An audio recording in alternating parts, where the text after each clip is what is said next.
Magandang hapon mga pigmate. May nag-send na sa atin ng mga ng video o ng link ng video sa mga alaga ni Sir Dodong Bilaran mga kapigmate. So, siguro gusto niya ikumpara yung alaga ko sa alaga ni Sir Dodong Bilaran.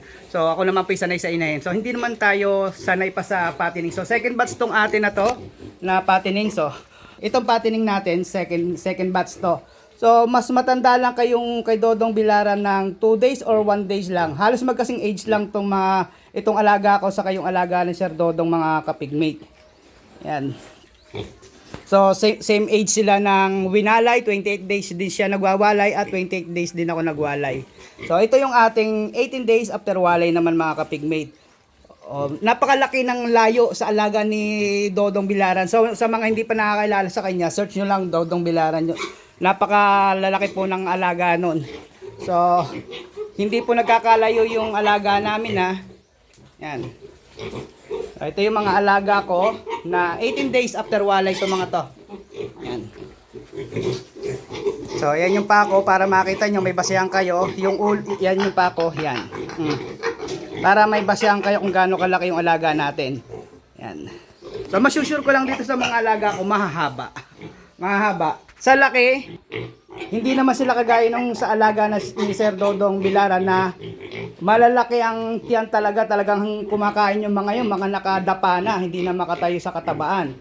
So sa atin naman mga kapigmate, maintain yung pakain natin. So sabihin na natin, Sir Dodong Bilaran pakain niya unlimited, lagi may pagkain sa kainan, 'di ba?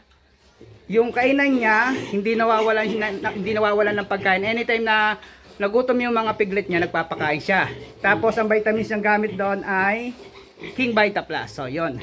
So, sa atin naman dito mga kapigmate, dito tayo So, yan. Dito lang, sa sahig. Yan, dito lang tayo sa sahig na to nagpapakain pag nagpapakain tayo. Dito yung dumi ng mga piglet. Yan. Mga buo po yan mga kapigmate. Yan ang maghapong dumi nila. Yan. So, dito tayo nagpapakain mga kapigmate. Nagpapakain tayo dito every 3 hours. O, yun. Kada 3 oras tayo nagpapakain dito sa mga alaga natin. Kung kay Sir Dodong Bilaran ay unlimited, parang naka-automatic feeder siya, pero hindi. Pero ang style niya ay ganon.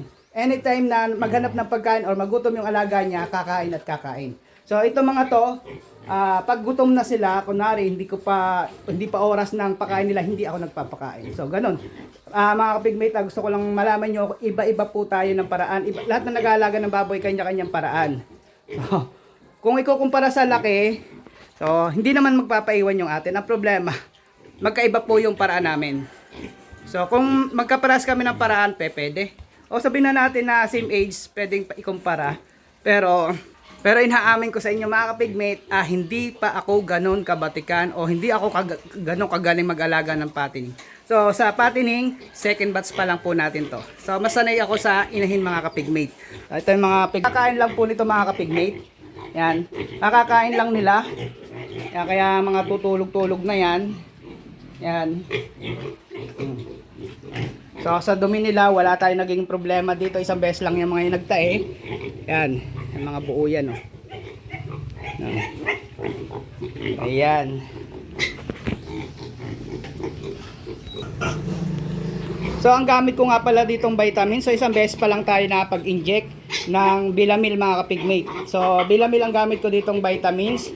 Tapos 18 days na nga pala, so dapat 15 days pala nag-inject ulit tayo. So hindi pa tayo nakapag-inject dito ulit ng vitamins. Last na inject ko pa dito, ay tama, sakto lang pala.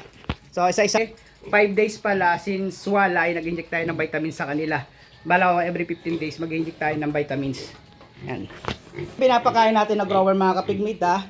Yung kay Sir Dodong Bilaran ay start siya sa booster feeds, pre-starter, starter at grower. So yun, sabihin natin na sunod sa standard.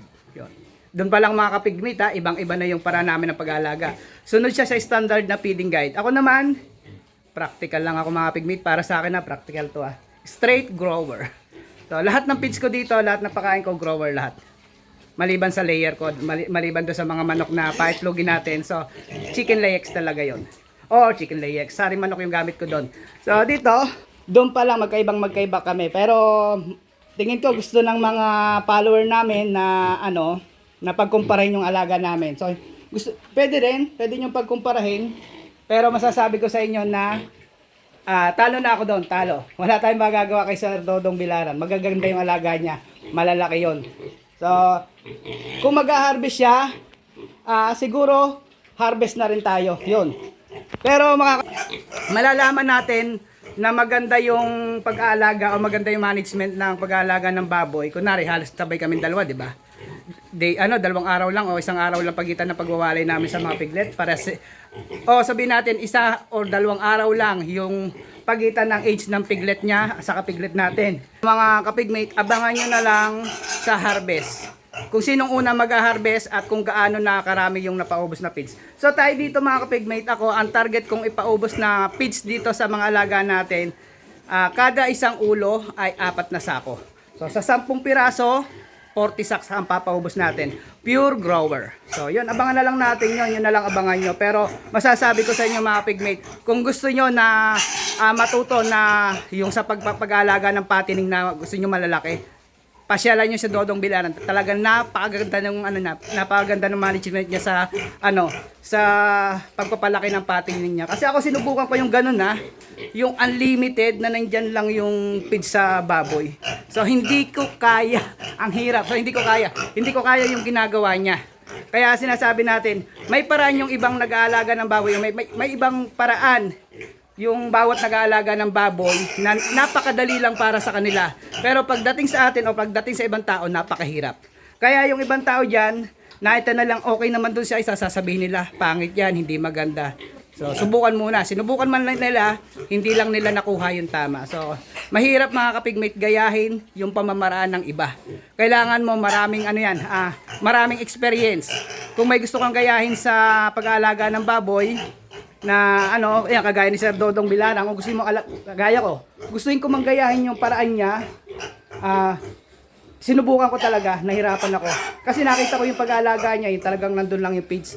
Hindi ko kaya, saka para sa akin yung sabihin natin na naaksayan ako sa feeds. So, ibig sabihin, hindi ko sinasabing hindi maganda yung pamamaraan niya. Ibig ko sabihin, hindi ko kaya. O yung kulang yung kaalaman ko sa ganung paraan. So, kaya mga kapigmate, sa pag-alaga talaga ng baboy, bago kayo mambas, subukan nyo muna.